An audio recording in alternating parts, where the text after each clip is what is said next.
एक बार एक किसान परमात्मा से बड़ा नाराज हो गया। कभी बाढ़ आ जाए, कभी सूखा पड़ जाए, कभी धूप बहुत तेज हो जाए तो कभी ओले पड़ जाए। हर बार कुछ न कुछ कारण से उसकी फसल थोड़ी खराब हो जाए। एक दिन बड़ा तंग आकर उसने परमात्मा से कहा, देखिए प्रभु, आप परमात्मा हैं, लेकिन लगता है आपको खेती बाड़ी की ज़्यादा जानकारी नहीं है।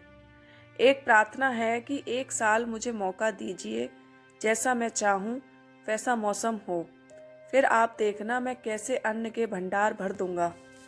परमात्मा मुस्कुराए और कहा, ठीक है, जैसा तुम कहोगे वैसा ही मौसम दूंगा, मैं दखल नहीं करूंगा। किसान ने गेहूं की फसल बोई। जब धूप चाही तब धूप मिली, जब पानी तब पानी, तेज धूप, ओले, बाढ़, आंधी तो उसने आने ही नहीं दी। समय के साथ फसल बढ़ी और किसान की खुशी भी, क्योंकि ऐसी फसल तो आज तक नहीं हुई थी।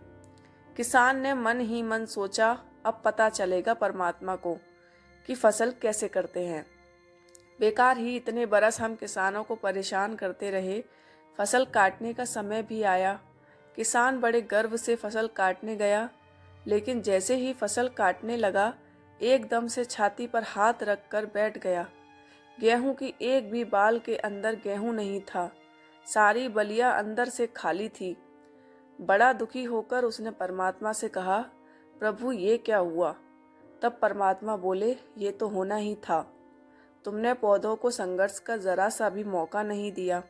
न तेज धूप में उनको तपने दिया, न आंधी ओलों से जूझने दिया। उनको किसी प्रकार की चुनौती का एहसास जरा भी नहीं होने दिया। इसीलिए सब पौधे खोखले रह गए। जब आंधी आती, तेज बारिश होती है, ओले गिरते हैं, तब पौधा अपने बल से ही खड़ा रहता है। वो अपना अस्तित्व बचाने का संघर्ष करता है, और इस संघर्ष से जो बल पैदा होता है वो ही उसे शक्ति देता है, ऊर्जा देता है, उसकी जीवटता को उभरता है। सोने को भी कुंदन बनने के लिए आग में तपने, हथौड़ी से पिटने, गलने जैसी चुनौतियों से गुजरना पड़ता है। तभी उसकी स्वर्णिम आभा उभरती है, उसे अनमोल बनाती है।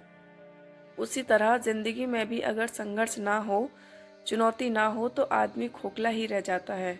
उसके अंदर कोई गुण नहीं आ पाता। ये चुनौतियां ही हैं जो आदमी रूपी तलवार को धार देती हैं, उसे सशक्त और प्रखर बनाती हैं। अगर प्रतिभाशाली बनना है तो चुनौतियां तो स्वीकार करनी ही पड़ेंगी, अन्यथा हम खोखले ही रह जाएंगे। अगर जिंदगी में प्रखर बनना है, प्रतिभाशाली बनना है, तो संघर्ष और चुनौतियों का सामना तो करना ही पड़ेगा।